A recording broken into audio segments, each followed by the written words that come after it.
Hello everyone. In the previous session we had discussed about memory management. In this session we will be discussing about scheduling algorithm and what are the various scheduling algorithms available in operating system. Now let us see the definition of process scheduling. Process scheduling is an activity performed by the process manager in which running process is removed from the CPU and it is given to some other process based on certain strategies. Process scheduling is one of the most important aspects of multiple operating systems. In this case, operating system will take more than one process at a time and it is kept in the executable memory, and the same CPU is being shared among all the processes based on time multiplexing. Now let us discuss about another concept, which is process scheduling queues. The operating system maintains all the process control blocks in process scheduling queues. The operating system maintains all the process control blocks in such a way that each of the processes which are in a certain process execution state will be in the same queue. So in this case, the set of process control blocks containing all the processes in the same state will be present in the same queue. So as a result, whenever one process changes its state from one to another, then in such cases that particular process control block will be changed, that is, it will be unlinked from the current queue and it will be given to the new state queue. Now let us see what are the types of process control queues available. The first type of process control queue available is job queue. In this case, all the processes present in the system are kept in the job queue. The second type of queue available is ready queue. In this case, whenever a process is present in the main memory and it is ready to be executed, then it is given to the ready queue. In such a case, all the new processes are always present in the ready queue. The third one is the device queue or IO queue. In such cases, whenever a process is waiting for an IO device to occur or IO process to be occurred, in such cases all such processes are present in the IO or device queue. Now let us see about schedulers in an operating system. Schedulers in an operating system are special softwares in the system which are responsible for handling various software scheduling or process scheduling. In this case, the schedulers are the one which will decide which job has to be scheduled into the system and which process has to be run. In this case, the schedulers are mainly divided into three types.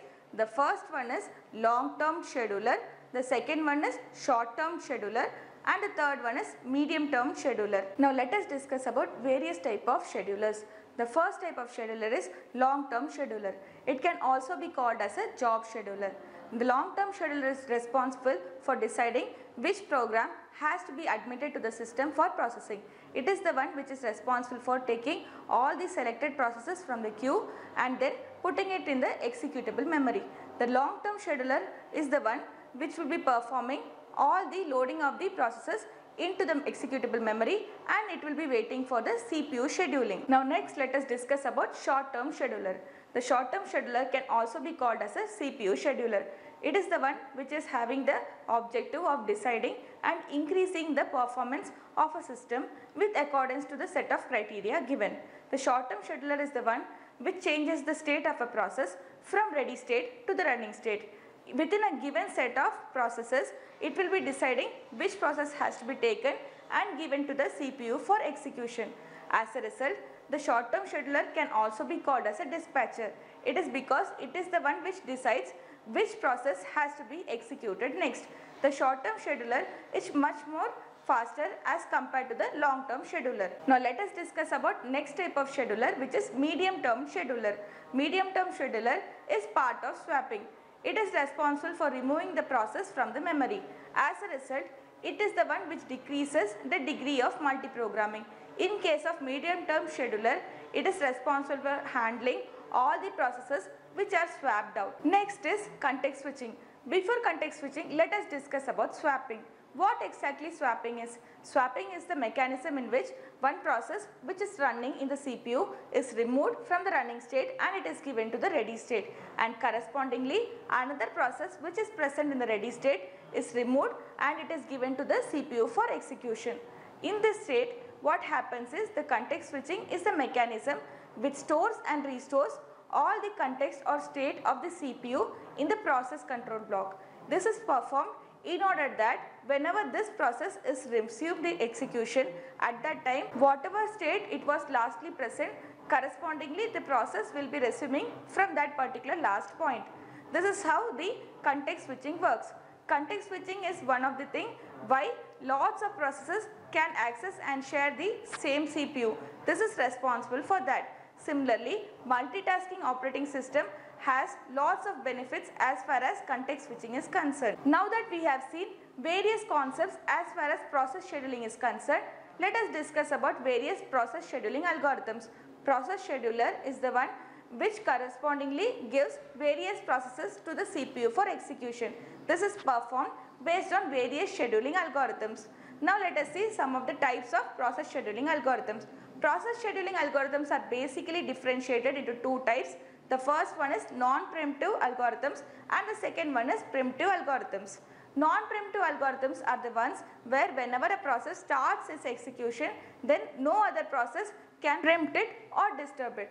As a result, it will be continuing its execution till it finishes the execution or that particular time is over.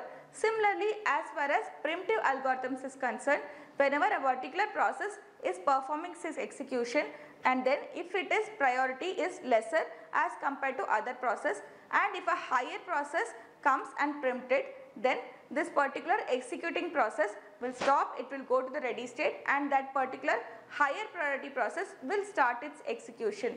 This is called as preemptive algorithm. Now let us discuss about the first kind of scheduling algorithm, which is first come first serve or FCFS algorithm. In this case, all the jobs or processes which are coming first are the ones which are implemented first. It is very easy to be implemented and easy to understand also. It can be both preemptive as well as it can be non-preemptive. In this case, since we are using first come first serve, we will be using a first in first out queue. Here the waiting time is very high, as a result the performance is poor as compared to other scheduling algorithms. Next, let us see about shortest job next or SJN algorithm. It can also be called as shortest job first algorithm. Here we will be considering the execution time of each process, and the process which is having minimum execution time is the one which is considered first. It can be both preemptive as well as non-preemptive.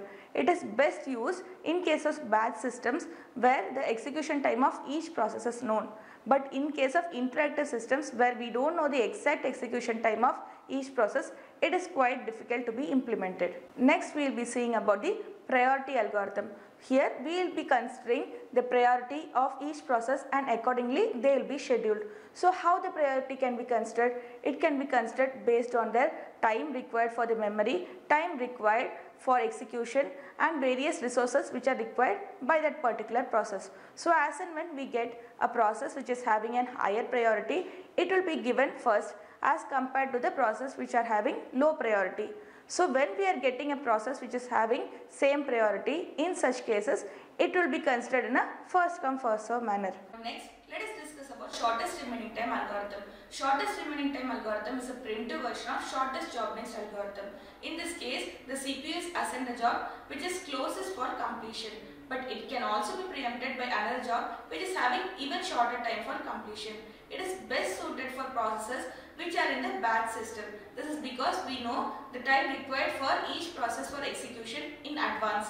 But in case of interactive system, it is not suitable because we do not know how much amount of time we require for each process in advance. Next, we will be discussing about round robin algorithm. In case of round robin algorithm, it is a primitive algorithm. Here, fixed amount of time will be given for each process for execution. This is called as a quantum. Whenever the process is executed in that particular amount of time, then it will be preempted and another process will continue its execution. Here, context switching will be used in order to save the states of the processes which are preempted. Now lastly, let us discuss about multi-level queue scheduling algorithm. Multi-level queue scheduling algorithm does not have an algorithm in itself. It will be using the existing algorithms in order to group and create jobs based on their common characteristics. Here, multiple queues can be created based on the common characteristics of each job, and then algorithms are assigned for each queue accordingly. Here, priorities can also be assigned for each queues and accordingly scheduling is taking place. Let us come to the end of the session. Hope you all understood about scheduling algorithms in detail. In the coming session, we will be discussing about I/O management and disk scheduling. Thank you.